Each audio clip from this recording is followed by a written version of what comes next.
கணேசன் அவருடைய கூட்டறிக்கை. இன்றைக்கு காலையில் பழைய ஓய்வூதிய திட்டம், புதிய ஓய்வூதிய திட்டம், மத்திய அரசு கொண்டு வந்துள்ள யூபிஎஸ், இந்த 3 ஓய்வூதியங்களை குறித்து தலைமைச்சகத்தில் உள்ள நாமக்கல் கையர் மாளிகையில் ஐஏஎஸ் குழு தலைமையில் இன்றைக்கு கருத்து கேட்பு கூட்டம் நடைபெற்றது. எங்களின் சங்கத்தின் சார்பாக கலந்து கொண்டு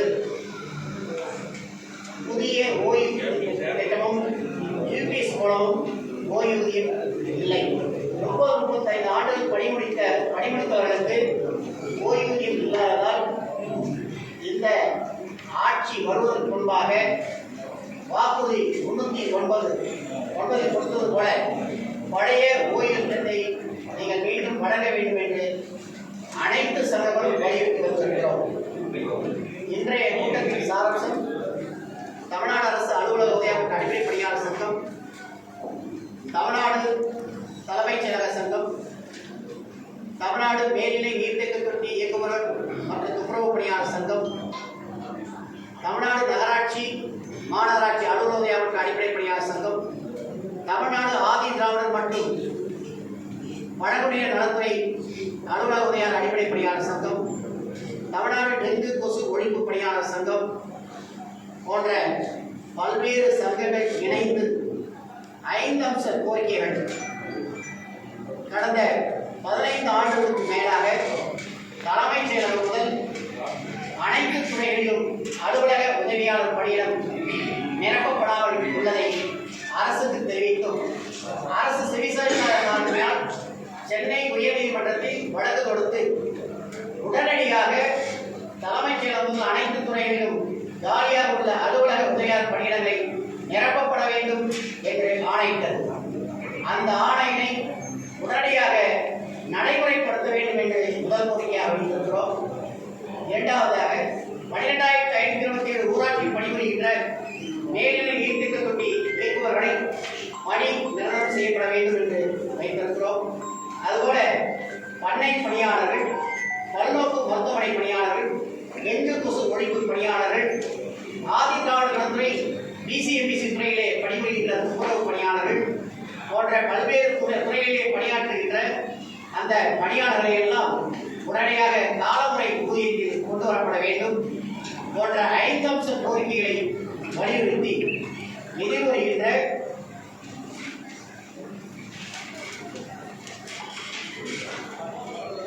6/9/2025 அன்று அனைத்து மாவட்டங்களிலும் இந்த இணைப்பற்றங்கள் ஒன்று கூடி கோரிக்கை விளக்கவுரை கூட்டம் நடத்துவது என்றும், செப்டம்பர் 15/9/2025 திங்கட்கிழமை மாலை 5 மணிக்கு அனைத்து மாவட்ட ஆட்சியர் அலுவலகம் முன்பு மாலை 5 மணிக்கு கோரிக்கை ஆர்ப்பாட்டம் முழக்கம் நடத்துவது என்றும், இரண்டாவது கட்டமாக அக்டோபர் 10/10/2025 திங்கட்கிழமை காலை 10 மணி முதல் மாலை 5 மணி வரை கோரிக்கை ஆர்ப்பாட்ட முழக்கம் சென்னை எழும்பூர் ராஜரத்னம் ஸ்டேடியத்தில் நடைபெறுவது என்றும், மூன்றாவது கட்டமாக இதற்கு பின்னரும் தமிழக அரசு எனது கோரிக்கையை குறித்து அழைத்து பேசி தீர்க்காமல் கடைசியாக 15/10/2025 முதல் இந்த 7 சங்கங்களும் ஒருங்கிணைந்து காலவரையற்ற வேலைநிறுத்தம் நடத்துவதென முடிவு செய்யப்பட்டுள்ளது.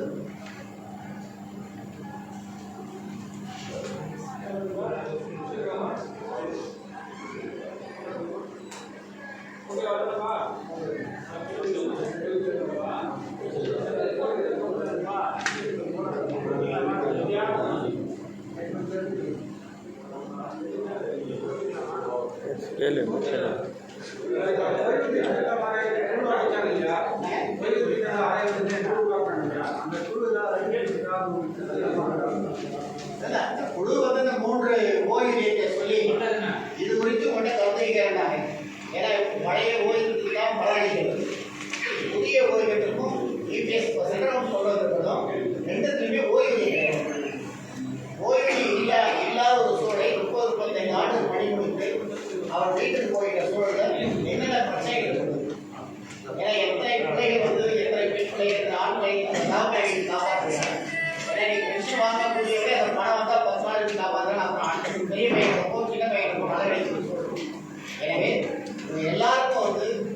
பழைய ஓய்வு திட்டத்தை அமல்படுத்த வேண்டும். ஏன்னா நிதி இல்லைன்னு சொல்லுது தமிழக அரசு.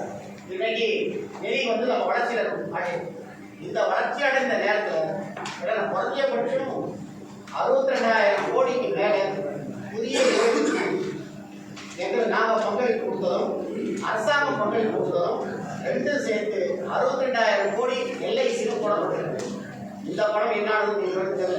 ஆனால் இதுக்கு முன்னாடி ஓய்வு பெற்றவங்க யாருக்கு ஒரு பைசா கொடுக்கணும். இதையெல்லாம் எடுத்து சொல்லி என்னுடைய கருத்துக்களை சொல்லி விரைவாக முதலமைச்சர் சொல்லி எங்களுக்கு பழைய ஓய்வு திட்டத்தை அமல்படுத்த வேண்டும் என்று சொல்லியிருக்கோம். அவங்களும் வந்து முதலமைச்சர் சொல்லி என்னுடைய கருத்துக்களை சொல்லி நான் செய்யணும்னு சொல்லியிருக்கேன். அந்த குழு அமைச்சதை வந்து அரசு ஊழியர்கள் ஏமாற்றுவதற்கான செயல் நம்ம பார்க்கலாம். ஏன்னா 150 சங்கத்துக்கு மேலே அழைப்பு கொடுத்துருக்காங்க. இன்னைக்கு முதலாவது 40 சங்கம், அதாவது நேற்று 50 அங்கீகரித்த சங்கம் தான் இருக்காங்க. இன்னும் சங்கங்கள்லாம் பேச்சுவார்த்தை நடத்த வேண்டியது. ஏன்னா 4 ஆண்டுகளாக இதே கோரிக்கையை தான் வச்சுட்டு இருக்கணும்.